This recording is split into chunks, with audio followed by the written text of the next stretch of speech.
Olá, sejam bem-vindos ao canal. Meu nome é Yara Guiel, sou cardiologista e por aqui a gente acredita que você é protagonista da sua saúde. A imensa maioria das doenças são evitáveis e mesmo quando já instaladas, as suas escolhas serão determinantes para viver com qualidade e ter longevidade.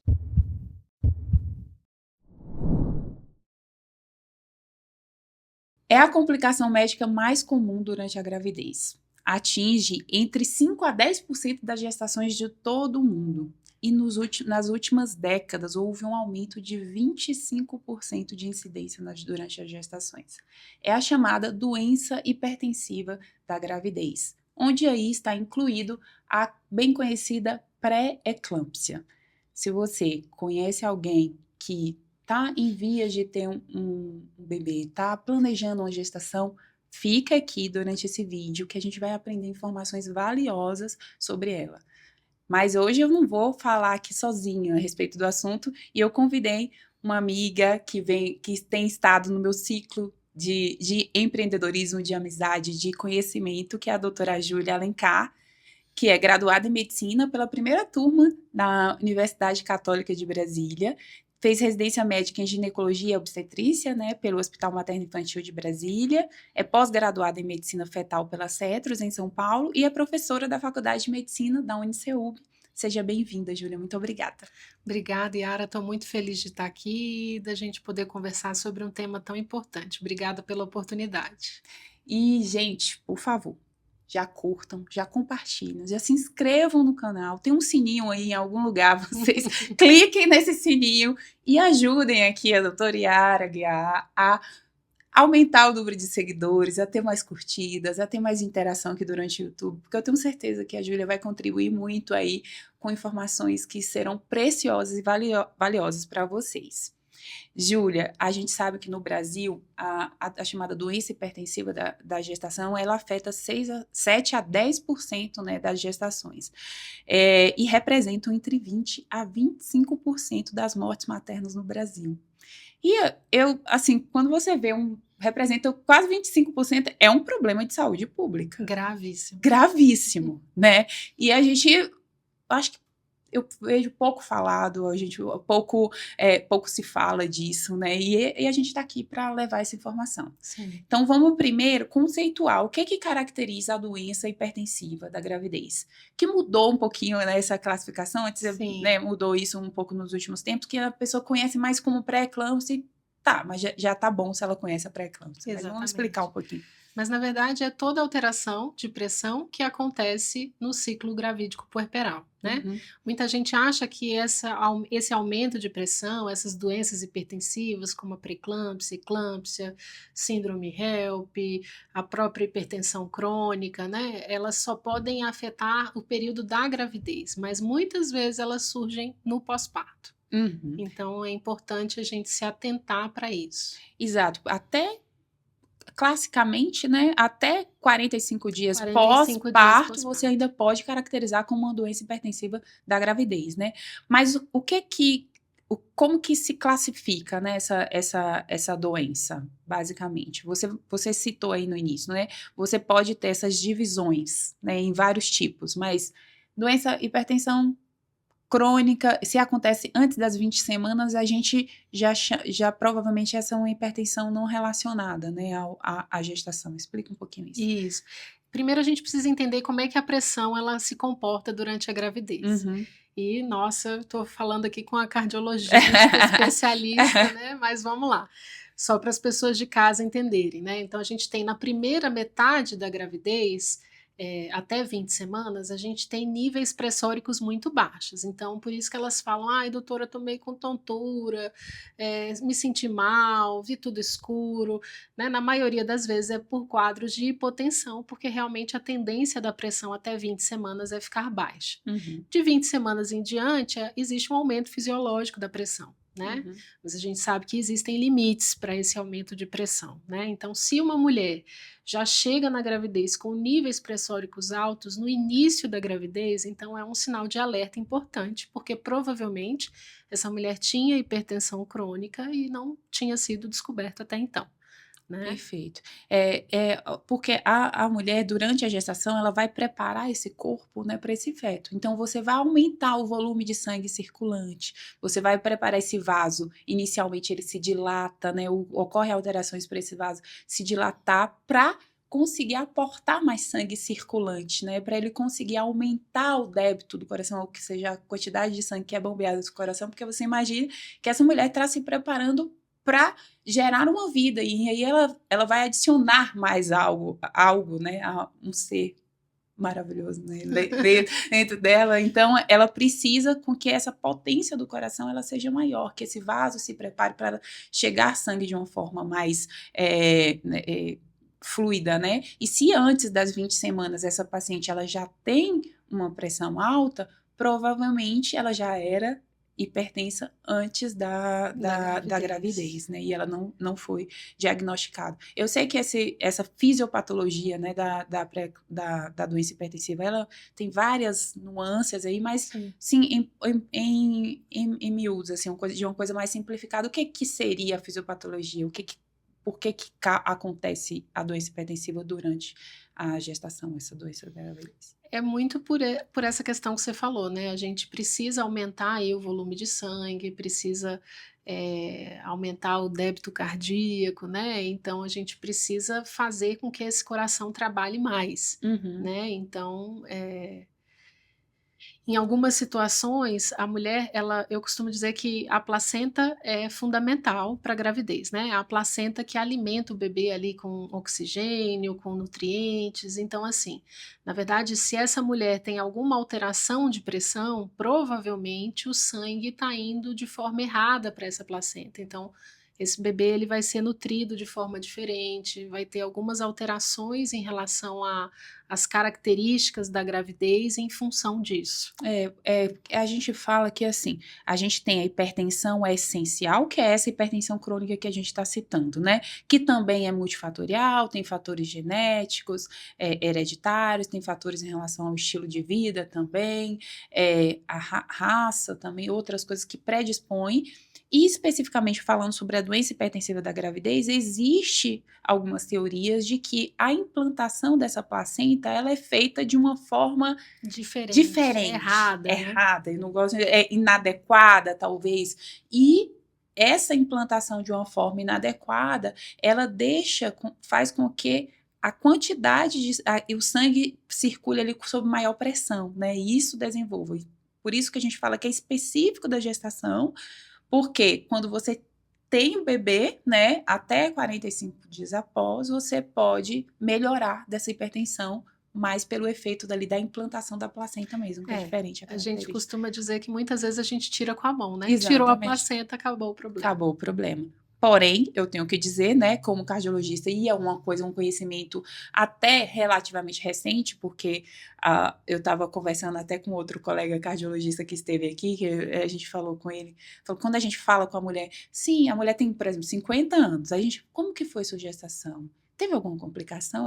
A gente até estranha, né, porque a pré-eclâmpsia, as doenças hipertensivas da gestação, ela predispõe a risco cardiovascular no futuro, e ela é um fator de risco para desenvolvimento da própria hipertensão crônica também para o futuro. Então, é uma coisa importante essa história obstétrica também para o cardiologista. Sim. Né? E falando sobre quais são as mulheres que estão mais propensas a desenvolver a doença hipertensiva durante a gravidez? São aquelas mulheres que já chegam à gravidez com alguma doença prévia, né?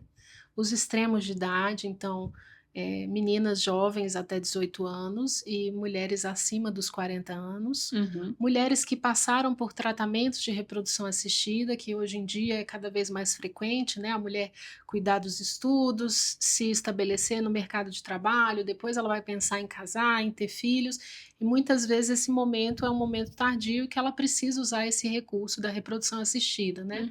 Então a reprodução assistida é outro fator que faz com que essa mulher desenvolva ali a pressão alta. A gente precisa estar atenta a essa mulher. Exato. E há outros fatores, como por exemplo a obesidade, a alimentação, ou mesmo o sedentarismo, ele também pode influenciar no aparecimento dessa doença? Muito, muito. Né? É outra complicação, né, outro fator de risco importante é a obesidade, né? Exatamente. E esse estágio pré-concepção, que a gente também estava Exatamente. falando, né? De como está essa saúde dessa mulher antes da gestação, ela desenvolver doenças durante a gestação também está muito relacionada a como é o estado dela pré-concepção, né? O estado de saúde. E o estresse é um fator de risco? É. Mas não da forma como as Como as pessoas... pessoas imaginam, né? Então, muita gente chega no consultório e fala: ai, doutor, eu passei uma raiva no trabalho, meu marido me estressou, então vou ter algum problema com o bebê. Não, não é bem assim, gente. Mas a mulher que é submetida ao estresse crônico, ela tem mais chance de desenvolver problema de pressão. Uhum. Então, por isso também é tão importante a questão da saúde mental, né? Porque se essa mulher está constantemente submetida ali àquele estresse e não está dando importância para aquilo, a chance dela desenvolver outras complicações é muito maior. E eu falo isso, essa questão do estresse é uma coisa muito interessante, que eu falo para as pessoas. O estresse é uma coisa boa, do ponto de vista de reação inata do ser humano, de Sim. poder reagir rápido, né? Porém, ela é para acontecer rapidamente e aquilo passar. Você reagiu àquele problema que aconteceu. Uma situação de estresse, alguém pegou fogo, você sai rapidamente de um lugar, né? Você tem uma reação rápida. Agora, você está constantemente nesse estado, começa a produzir vários hormônios em um estado de doença, de adoecimento mesmo, né? Que é diferente. E outras gestações, por exemplo, uma pessoa que teve uma gestação complicada anteriormente, né? Seja por diferentes complicações durante a gestação, ela tem mais risco de desenvolver a pré-eclâmpsia também? Tem. É um fator de risco, né? Muitas me perguntam: eu tive pré-eclâmpsia na primeira gravidez, tô com medo de engravidar, posso engravidar? O que eu costumo explicar é o seguinte: a gente pode usar, né, uma medicação para prevenir outro evento, e se essa mulher vir a ter o evento, né, hipertensivo ali nessa segunda gestação, provavelmente vai ser um evento menos grave do que na primeira, né, com a prevenção adequada, mas existe mais chance, isso é fato. Então, assim, a doença hipertensiva da gravidez é uma doença comum, problema de saúde pública, mas se refere muito ao estado pré-concepção também, se essa mulher é mais velha, né, os extremos de idade, antes dos 18 anos, após os 40 anos, se já tem doenças outras crônicas anteriormente, se é obesa, se é sedentária, se tem um estresse crônico também. E a fisiopatologia ela vai ser vai ser diferente da hipertensão essencial, mas a pré-eclâmpsia é um fator de risco para desenvolver pressão crônica e para as doenças cardiovasculares no geral. E aí, Júlia, quando essa paciente chega, né, para você, como que é feito esse diagnóstico? Ela vai precisar de algum exame para fazer esse diagnóstico? É uma coisa clínica? Como que explica aí um pouquinho? Existem alguns sinais clínicos que a gente pode observar, então a pressão acima de 14/9, né, que é um limite para a gente considerar aí uma pressão alta, né, um inchaço, que é às vezes discutível em termos de classificação, mas que funciona muito bem. E também é um pouco difícil para as mulheres de entenderem, né? Porque o inchaço é comum na gravidez. Então, esse inchaço que incha as pernas, incha as mãos, isso aí é relativamente comum.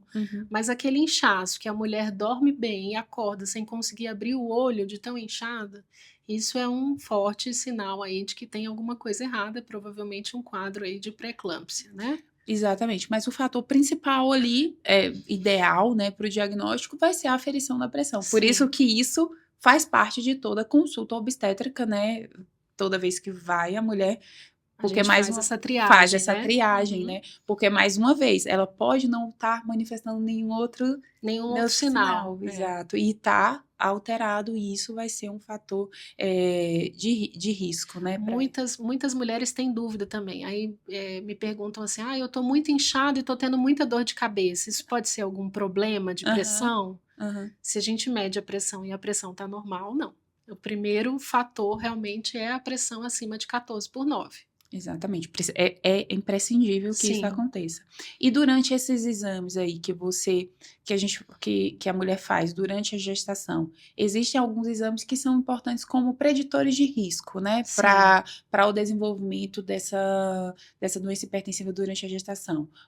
quais são? Você poderia citar aí algum? O principal é o morfológico do primeiro trimestre, porque a gente justamente comentou aqui que a fisiopatologia da pressão alta ela está ligada à implantação da placenta, né? Então, essa mulher, entre 12 e 14 semanas, normalmente ela faz o exame da nuca, muitas conhecem como TN, exame da nuquinha, mas na verdade é o morfológico do primeiro trimestre. Então, se a gente faz um morfológico do primeiro trimestre adequado, a gente consegue avaliar através das artérias uterinas, da anamnese, né? Então, da entrevista ali com a paciente em relação a alguns fatores de risco, se ela engravidou por reprodução assistida, se a mãe dela teve eclâmpsia, se ela está obesa ou se ela fuma. Então, esses são os principais fatores que a gente questiona ali na hora de fazer o cálculo de risco, e também a aferição da pressão. O ideal é que seja aferida a pressão 2 vezes em cada braço, no mesmo momento, né, e numa posição adequada, enfim. E na maioria das vezes, na maioria dos locais, isso não é feito, né? Exato. O que eu queria falar é isso. Muitas vezes a mulher fica muito preocupada porque esse morfológico do primeiro trimestre é ali o momento que vai, de alguma forma, ver se o neném pode ter alguma síndrome, algum indício de síndrome, né? Mas essa informação, Júlia, que você está dando é uma informação muito preciosa. Porque Sim. é uma informação de uma doença que mata 1/4 das mulheres, é a causa de mortalidade de 1/4 das mulheres grávidas, né? Eu tô falando de mortalidade materna, e que esse exame é um preditor de risco de desenvolver essa pré-eclâmpsia. E muita gente desconhece, porque ali você vai calcular um risco para essa mulher desenvolver, e algumas medidas podem ser tomadas nesse momento, né, de prevenção. E não é feito. São medidas simples, acessíveis, né, e que acabam se perdendo porque o exame não é feito de forma adequada ou às vezes nem é feito o exame, né? E mesmo porque até a mãe também só desconhece essa informação. Então aqui, gente, é uma informação de ouro. Por isso que eu tô falando.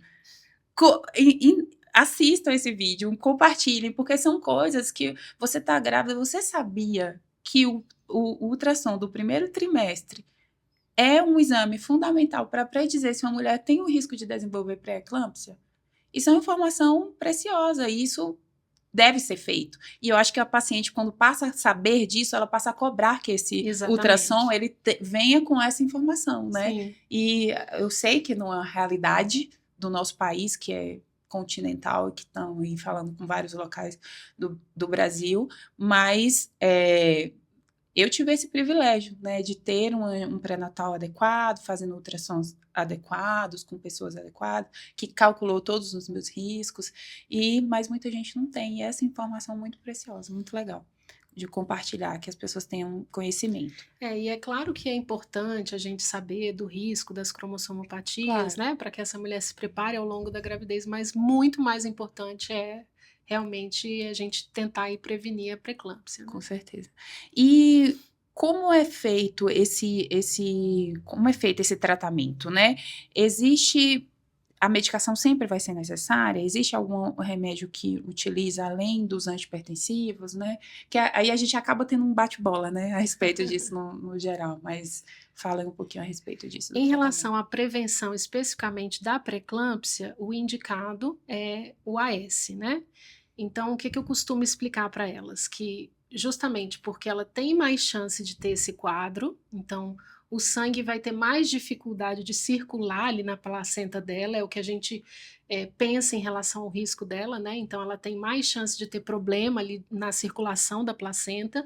Então, nosso objetivo é afinar o sangue para que o sangue passe de forma mais fácil e a gente evite aí a questão da pré-eclâmpsia, né? Então, é uma substância simples, super acessível, né? E que previne uma doença de alta morbidade, como você falou aí, 1/4, né? Então, é muito importante. Em relação à questão dos antihipertensivos, né, ou a gente entra com a medicação na gravidez, porque essa mulher não sabia do quadro de pressão alta, né? Ou ela já vinha usando uma medicação e provavelmente ali o cardiologista ou o obstetra em conjunto vai adequar esse antihipertensivo para ela. Muitas vezes aí, porque existem alguns antihipertensivos, na verdade a maioria, né, dos antihipertensivos, eles acabam tendo que ser ser contraindicados durante a gestação, e aí é importante essa pré-avaliação para que a gente suspenda aquelas medicações, né, que não podem ser utilizadas e substitua por outras que vão ser adequadamente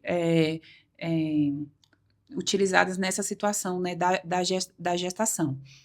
Na verdade, a gente tem muitas medicações que podem ser usadas como antihipertensivos, mas não são medicações consideradas boas pelos cardiologistas, né? Na Porque verdade, já tem coisa muito mais moderna, exato. né? A gente tem algumas coisas que a gente usa, mas não é o que a gente usa no geral. No dia a dia, no dia a né, dia do cardiologista. A gente acaba deixando essas situações para porque tem muitos efeitos colaterais, sim, né? Então você minimiza, a posologia é ruim, né?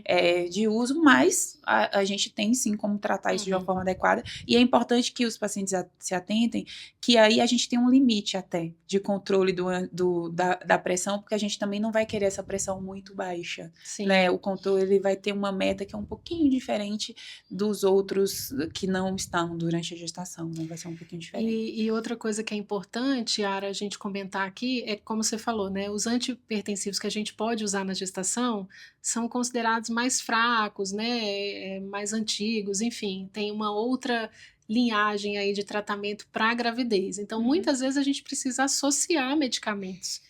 Então, muitas vezes ela usa 2, 3, às vezes até 4 antihipertensivos para que a gente tenha um controle adequado, né? Exatamente. E aí, Júlia, falando sobre essa doença, quais são as principais complicações? Aí, falando tanto para o bebê quanto para a mãe.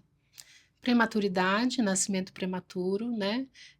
Morbidade da mãe, né? Existe chance dessa mulher morrer por causa dessa situação. Mortalidade, né? Sim, isso, mortalidade. A primeira complicação é essa, justamente a morte. A gente pode ter quadros aí relacionadas a AVC, por exemplo, também. Complicações cardiovasculares bem importantes, né, e que podem limitar a vida dessa mãe para sempre, né. E em relação ao bebê também, na maioria das vezes são complicações ligadas à prematuridade, né, que são situações respiratórias, intestinais, né, então a gente tem aí enterocolite necrotizante, alterações inclusive neurológicas em relação à questão da prematuridade. Perfeito. E aí, quando que essa mulher, no geral, ela já tá desesperada, ela verificou a pressão dela lá agora e ela tá 14/9, Júlia, e aí agora nós desesperamos essa mulher e ela vai precisar ser internada, esse tratamento pode ser feito ambulatorial, como é que funciona? Ela vai precisar ficar em repouso absoluto, como que é feito? Na maioria das vezes, o tratamento é ambulatorial. Então, essa mulher ela vai procurar o obstetra dela e o obstetra dela vai fazer ali um controle de pressão, vai indicar a melhor medicação para ela, ou o obstetra ou o cardiologista, né? E aí, nesse sentido, a gente consegue controlar essa pressão em casa, né? Só os quadros mais graves que vão precisar de internação. No geral, a gente coloca um número assim, né, para as pessoas. Pressões acima de 160/100, ele tem maior risco de complicações cardiovasculares durante a gestação. Então, nessa situação, é indicado que você passe por uma avaliação mais de emergência, né? Para ir, algumas vezes, se você não está conseguindo controlar de forma ambulatorial, pode sim ser indicado até uma internação ali momentânea para avaliar o bebê, a saúde da mulher também ao mesmo tempo, né? Você falou aí do repouso. Normalmente a gente não indica o repouso na gravidez, né? O ideal é que essa mulher seja ativa, que não seja sedentária, mas especificamente falando da pré-eclâmpsia, é um dos poucos quadros que a gente limita a atividade física, que a gente orienta essa mulher a não fazer atividade física. Perfeito. Era até uma pergunta que eu ia fazer. Aí também vai depender um pouco, né, se esses exercícios serão ou não indicados, né, nessa situação. Algumas vezes ela está muito bem controlada, começou a melhorar, outras vezes começa a aumentar. É importante também ter esse acompanhamento periódico. Com certeza. E o parto, Júlia, tem alguma via mais indicada? Ou não? A maioria das mulheres acha que porque tem alguma alteração hipertensiva precisa fazer uma cesárea. Mas, na verdade, o melhor para essa mulher é o parto normal. Né? Então, justamente porque durante ali o momento da cesárea, né, existe chance, a gente usa os anestésicos, as drogas para diminuir a dor e tudo, então a gente pode ter um aumento expressivo da pressão, a gente pode ter quadros de hemorragia, né, então, que podem acontecer no parto normal, mas acontecem menos. Uhum. E eu até falo, porque as pessoas esquecem um pouquinho da cesárea, que a pós-cesárea, porque a pós-carga, né, que vai para o coração após uma cesárea, ela é muito maior. Então, você acaba sobrecarregando mais também, até as mulheres que têm, falando mais das mulheres que têm complicações de doenças cardíacas, né, insuficiência cardíaca, outras complicações, esse parto cesariano, ele acaba sobrecarregando esse coração no pós-imediato, e o risco de complicações ali pós-cesárea, acaba sendo maior, né? Sim. A alimentação, como que vocês orientam? Deve evitar sal? Que é uma coisa que a gente fala um pouquinho a respeito disso. Antigamente, a gente orientava a comida com menos sal, né? Até sem sal. Uhum. Mas hoje em dia isso é muito discutível, né? Por quê? Porque a gente sabe que uma dieta muito pobre em sódio, ela também pode trazer complicações para o desenvolvimento do bebê. Uhum. Então, assim, o que eu costumo recomendar? Idealmente, que essa mulher, ela use os temperos mais naturais possíveis, né, para que a comida tenha um gosto ali e seja agradável, né, e que ela não use o sal na mesa, né, que além da preparação ela adicione ainda mais sal.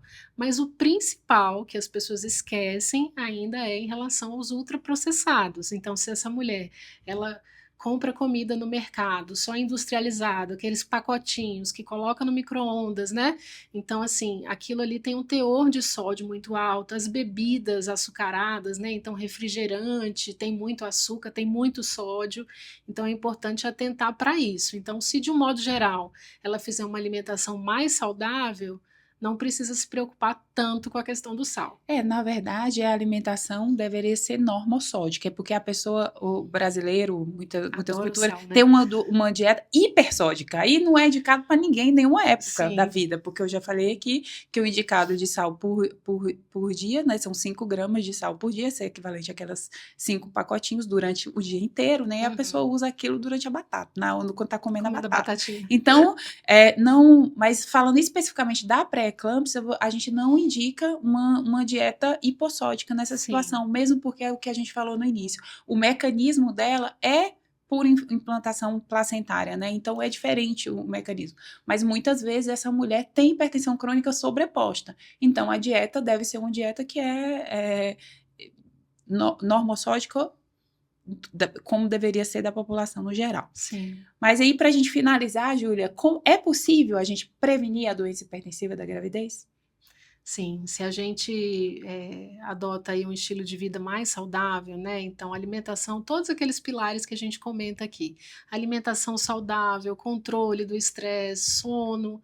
Então, isso tudo influencia e ajuda essa mulher a evitar esses quadros, né? Então, assim, a gente sabe que os extremos de idade têm mais risco, né? Então, as mulheres ali após os 40 anos grávidas têm mais risco, mas muitas vezes eu costumo dizer que o estilo de vida é fundamental.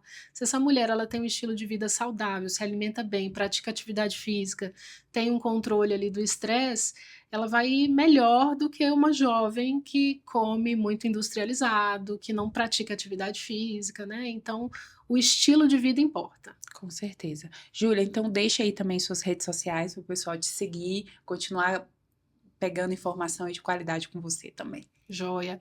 Eu estou no Instagram, meu arroba é @drajulia.alencar. Perfeito. E como mensagem finais, eu queria deixar para vocês que a hipertensão arterial sistêmica, que é a hipertensão essencial, ela tem mecanismos diferentes da doença hipertensiva da gravidez, né?